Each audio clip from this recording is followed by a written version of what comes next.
batata ba maman problème en tout cas to yeli pour un problème en mboka kaka ezo sala pasi. Batata ba maman destin ya Congo démocratique et ko wuta et pas ba Belgique et ko wuta et pas ba français et ko wuta pas ba lemate et ko wuta pe pas ba américain. Destin ya mboka wana eza na maboko ya peuple congolais. Destin ya mboka wana eza na maboko ya biso ba congolais. Donc batata ba mama ba décision oyo communauté internationale oyo azui ensemble na ye kanambe ensemble na batu na ye oyo ya gouvernement en place biso t'occuper yango ti biso décision na biso kaka eza le 31 décembre oya 2017 kanambe dehors 2017 oyo kanambe dehors batata ba mama tokolanda susu ba homme politicien congolais te tokolanda susu ba opposant congolais te bazana bana na bango bazotanga libanda bazana basi na bango nyonso baza libanda banankazi na bango ba famille tout baza bien bino nde bozo ko souffrir yango toyi ko tika kamwa message oyo pona peuple congolais ko banda nanu na peuple ya Congo central na Kinshasa tomati na Bandundu na Kasai na Mbujimai na Ozaïr bino nyonso le 31 décembre photo sangana le 31 décembre pona ko bengana occupation rwandais touti ça fait 20 ans Maya malunga ezalaka susute courant ya malunga ezalaka susute ba salaire bazalaka susute ba déplacer ba comment plein Congolais a comment réfugié partout dans le monde. Tina Afrique, tina Somalie, tina Malawi, tina Éthiopie, Congolais aza réfugié kuna. Donc yango te ko tika message oyo, niki oyo ayelaki makambo oyo ayelaki, oyo ayeko proposer susu, oyo ayeko loba pona ba vote. Ke fo esalima na 2018 biso makambo wana etali biso te, etali kaka nik na gouvernement en place. Na batu oyo ya opposition ya ba Rwandais tout. On dirait Félix Tshilombo ayebaki yango, Fayulu ayebaki yango, bango nyonso ba homme politicien nyonso ba yebi yango. Bakendaki Nations Unies makambo balandelaki ye yango wana. Mboka wana eza na 875 partis politiques, 875 partis politiques.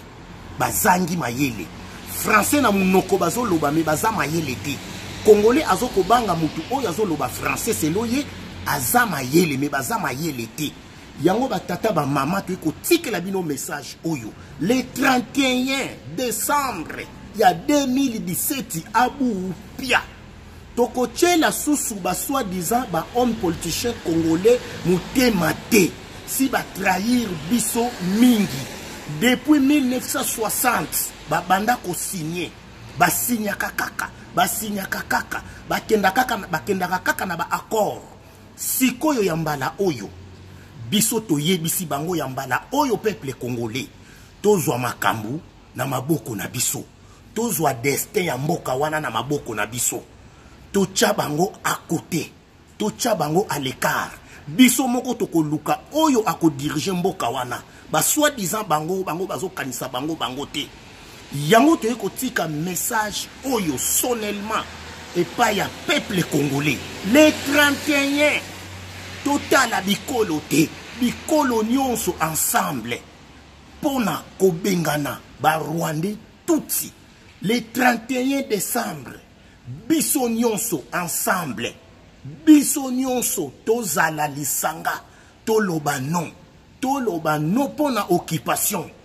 Po kanambe a respecta kabaka ba accord na yete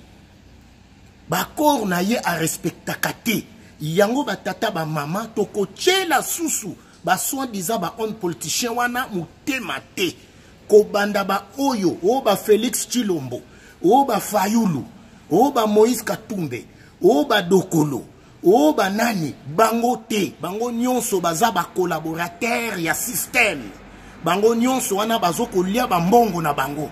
toko tchela mutu elikia te batata ba mama toko sala live oyo pona ko milakisa te me pona ko lamusa peuple congolais mutu nyonso akozwa vidéo oyo partager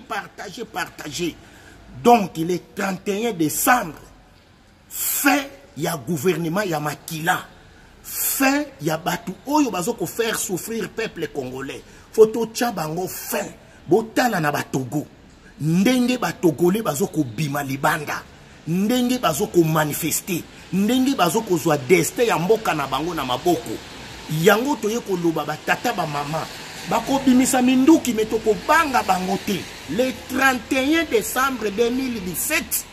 oyo niki ayaki koloba niki ya yale ya 2018 bako sutuka soki to bimi bisika communauté internationale akoya sima na biso, akoya ko senga epa na biso ba peuple. Voilà batata ba mama na suki wana oyo akozwa video oyo faut ko partager pona le 31 décembre 2017 pona tocha fait ya mandat ya gouvernement ya makila, ya gouvernement sanguinaire ya bakanambe, ya ba Rwandais tuti. To suki wana to ko continuer ko sala ba live pona ko lamusa peuple congolais ingeta ensemble.